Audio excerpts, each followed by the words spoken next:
Армысыздар.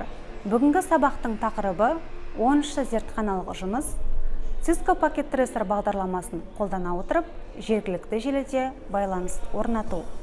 Сабақ мақсаты Cisco Packet Tracer виртуальды бағдарламасын қолданып, жергілікті желіде коммутатор, маршрутизатор интерфейстері арқылы байланыс орнату. Тапсырма орындау барысында клил әдісін пайдаланып, пәнаралық қоғамдастықты қалыптастыру. Сонымен қатар, STEM технологиясын негізге ала отырып, студенттердің сыни ойлау және мәселелерді шешу дағдыларын дамыту. Студенттер, өткен тақырыпты еске түсірсек, Cisco желілік қондырғыларды шығарушы америкалық трансұлттық компания Packet Tracer Cisco компаниясымен жасалынған желінің эмуляторы. Жергілікті желі дегеніміз бұл географиялық бір орны бар, бір кеңсе, бір ғимарат, немесе бір кәсіпорынның ішінде жақын орналасқан компьютерлердің арасында байланыс орнататын желі түрі. Жергілікті желі қолдануына қарай 3 топологияға бөлінеді: жылдыша топология, шина топологиясы, сақиналық топология. Осы 3 топологияның да өзіне сай ерекшеліктері, артықшылықтары және кемшіліктері бар. Жергілікті желіде байланыс орнату үшін коммутатор, маршрутизатор, роутер және кабель типтері қолданылады. Осы теориялық алған біліміңізді зертханалық жұмыста қолданып, алдарыңызда көрсетілген нұсқаулықтың көмегімен келесі тапсырманы орындаңыздар. Cisco Packet Tracer виртуальды бағдарламаның жұмыс стилінде 4 компьютер, 2 роутер, 1 коммутаторды пайдаланып, байланыс орнатыңыздар.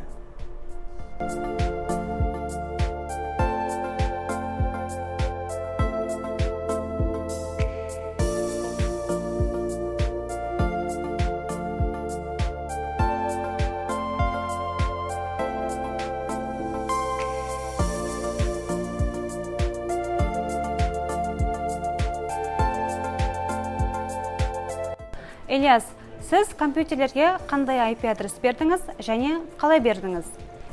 Сол жақ желіге мен IP configuration'да статик арқылы қолмен орындаттым. Ал оң жақ желіде IP configuration'да DHCP арқылы автоматты түрде орнатылды. DHCP протоколы арқылы автоматты түрде IP адрес орнатылды, иә? Дұрыс.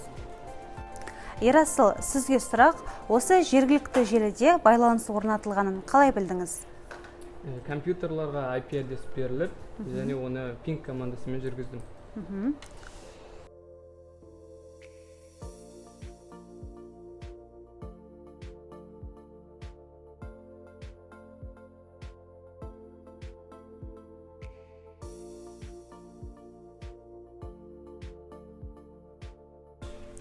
Сабағымызды бекіту мақсатында студенттерге QGIS қосымшасы арқылы тест сұрақтары беріліп, жауаптары 3 тілде алынды.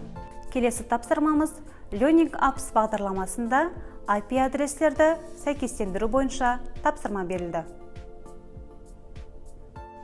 Сабағымызды қорытындылай келе, студенттер теориялық алған білімдерін зертханалық жұмыста көрсетіп, берілген тапсырманы жақсы деңгейде орындап шықты. Сабақ соңында студенттерге үй тапсырмасы беріліп, және жасаған жұмыстары бойынша студенттер бағаланды.